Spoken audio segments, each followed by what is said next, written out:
few people still to arrive, but I don't want to take more time than necessary. The purpose of today's call is just kind of, we've been at Paperless Audit now for about a month. I've gotten a lot of feedback from a variety of different people, and all of it extremely positive, so I think it's an outstanding program. But with that said, we obviously, with any new thing, we've had some bumps and bruises, and we've learned a few things, and we want to take this opportunity to kind of talk those through to make sure that we continue to make this process as perfect as it can be. We will go over that. Does anybody have anything for the group as related to paperless audit, challenges that you've experienced, or best practices that we could share with the group at this point? I didn't figure I'd get anything out of that, but it's worth a shot. All right, well, good. A couple things that have come up.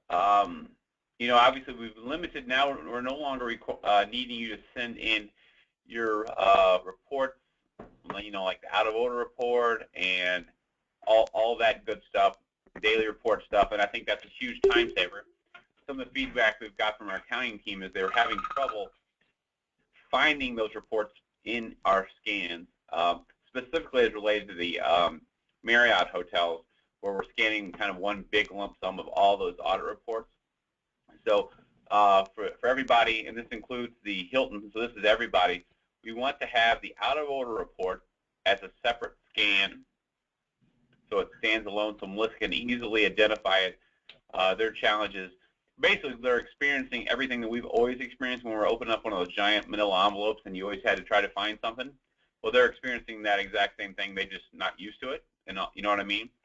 So they're not used to opening up the big manila envelope and trying to find the report that they're looking for. So to ease their burden, I'm going to ask you to have your night auditor scan that report separately and call it out of order, or OOO will work. So Melissa can easily identify that file.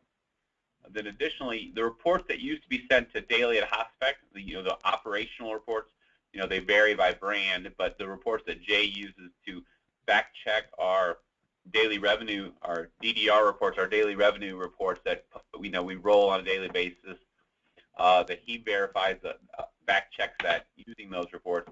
We ask you to scan those separately, so that they don't have to, quote unquote, open the middle of the envelope and pull out, look for the reports they're needing. Because in all honesty, just like at every, when it was papered, every auditor put that in a different order and it was confusing. You always had to look for it. So we ask that you change that procedure on your checklist. I know many of you have used the checklist that we sent out and modify it to fit your hotel's needs. And that's not changing. So we'd ask you to go in and modify that checklist, train your night auditors to do that relatively, in my opinion, a very simple change that will help the accounting team's workflow, because in their world it's really process driven. We live in a much more chaotic, fly by the seat of your pants, whatever's on fire, the biggest fire in front of you, obviously, but it's much more methodical in their world. And the better we make them, the more efficient we make them, the better it is for us as an operations team. So I don't think that's a huge change. The next piece is when we're putting it on the share file, the accounting team has a unique opportunity, which they never had before, to have a look inside our audit packs, which they never did before. And with that come questions. And we need to do a better job of ensuring the data that's going on the share file and that is going on the burned DVDs is correct. We've had instances where we've had hotels putting files in the wrong dates. We're not reviewing that on a daily basis. Just like you had got that audit pack on your desk 2 months ago, you would make sure that the date on it was correct, and you made sure the information inside was correct, and you signed off on that. That process isn't changing. It's just now digitalized. So make sure that the files that are being placed on the cloud are in the right date. Obviously, if they're not, and you need to correct that. If you need help correcting that, I'd be more than happy to show you how, from a tech standpoint, that works. Sometimes it's more difficult to move files around using the desktop widget. So I encourage you to log into the website. It's much easier to manipulate. I mean, there's more functionalities in the website, which is hotspec.sharefiles.com. So there's more functionalities in there if you need to make a change. The desktop widget works very well if you're just merely putting files up or bringing it down. But if you're needing to make changes like moving files around, the website is much more user-friendly with much more functionality to do so. But obviously, it's our responsibility to ensure that data is correct. Accounting's looking at it. The plus side of not having to send these reports is it saves us time. The minus side, they have a look into an area that, and quite frankly, we probably didn't do a great job that every audit fact was right every day because they pile up on your desk. I was a GM. I know how that feels. You get busy and you're working the front desk or you're doing whatever. You're cleaning your room. Next thing you know, you got 5 audit facts on your desk and you feel like you're underwater. Well, the idea is to give you more time, and you can see even with our bank policy, our cash deposit policy that we have recently changed in an effort to give you guys more time. So, but we got to make sure that with the data we're providing to the accounting team is timely and correct. So it is still our responsibility to ensure that data is in the right files and the right reports. And we had a few Hampton Inns for whatever reason. We're still looking into why, but those operational reports weren't generating in the archive functionality. They do work for some hotels and don't work for others, and it's kind of quirky. But we've had to make a little bit of manual change where we're having to manually export those. But I think we've got that conquered. Generally, I think the program is outstanding, and I think we've got off to a great start. It just took this opportunity to kind of revisit it. I want to be able to answer any questions with what paperless audit is, or if there's any questions on how the program works. I would ask, we've had some feedback where we've had, we did an estimate on how much data we could put on a DVD. We've had other hotels say they're replacing DVD, that they've already are nearly filling a DVD even after a month. At the end of the day, if that's the case, then we're only getting a month on one DVD instead of a longer time. That's fine. I mean, those DVDs are like 83 cents each, so that's no big deal. But has anybody experienced where they're filling up a DVD even already? I know Todd give me 2 seconds. Had that where he was questioning whether how long one was supposed to last. Has anybody had any experience with that? Can you guys hear me? Yeah, we filled a DVD already, Matt. Okay. We filled 2 in Streetsboro. Okay. Just our second one last night.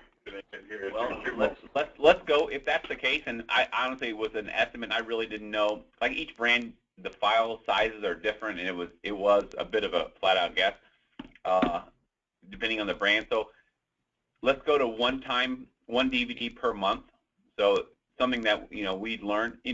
So then you have a DVD just like an audit pack box used to have. Well, it used to be not one box. It used to be 3 boxes many times. But let's use 1 DVD per month and just have it on our monthly checklist to start a new DVD, label it, store it in a file so it's readily available.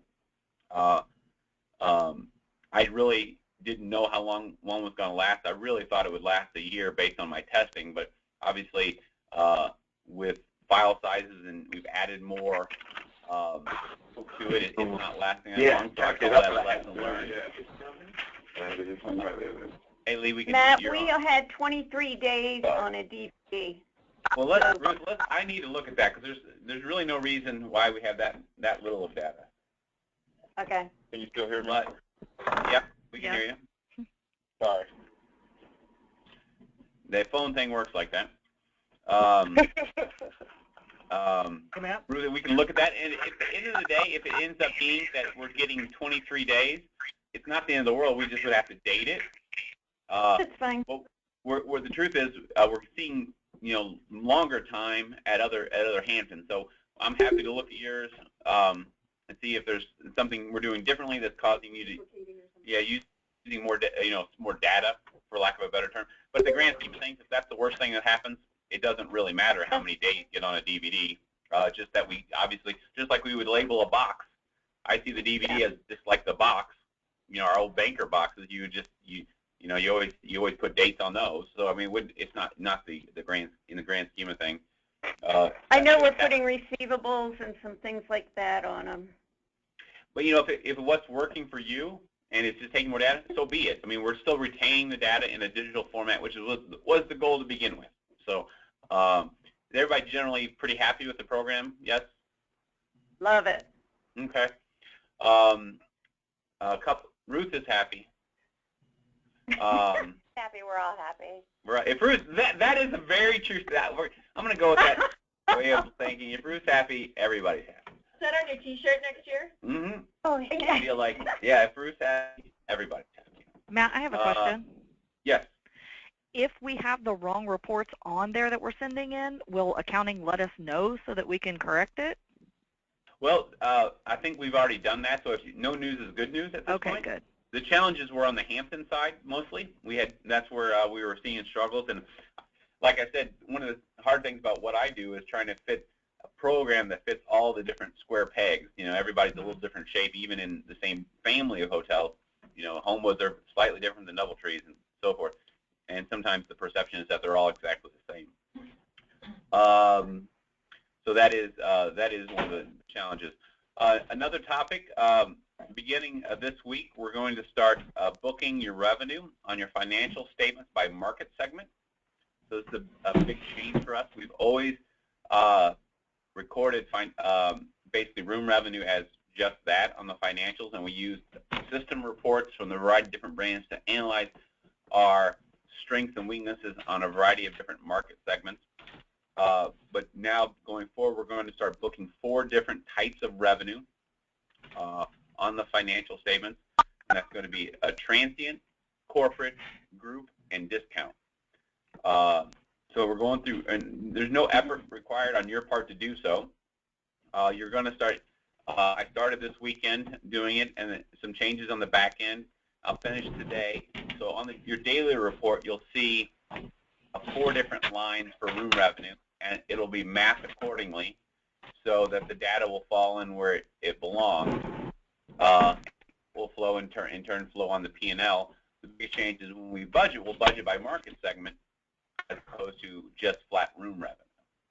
But we'll have, you know, basically 6 or 7 months worth of historical data, you know, at the end of this year, going into next year, with trends. And plus, we obviously have the percentages the brands provide us by market segment, some, you know, on the variety of brand reports that are available to us. So that is going to a little bit of a, not a huge change, but a change that you should be aware of that's coming. There's no additional work on your part to we're using the data report mapping to do that. So no effort additionally required by you. I'd like to briefly chat about our recent change with the cash handling procedure. First, I'll start with an apology to the, not an apology, but an explanation of why we didn't apply this cash handling procedure to our full-service hotels. Those are Hilton Garden Inns, DoubleTree, Courtyard, and Hyatt Place. And mostly because we did an analysis of mix of, you know, payment types, and they had a larger percentage of cash based on the food and beverage intake, with a large amount of checks for banquets and things of that nature. So they had a higher percentage of cash taken in. So at this point, we're holding ground on that.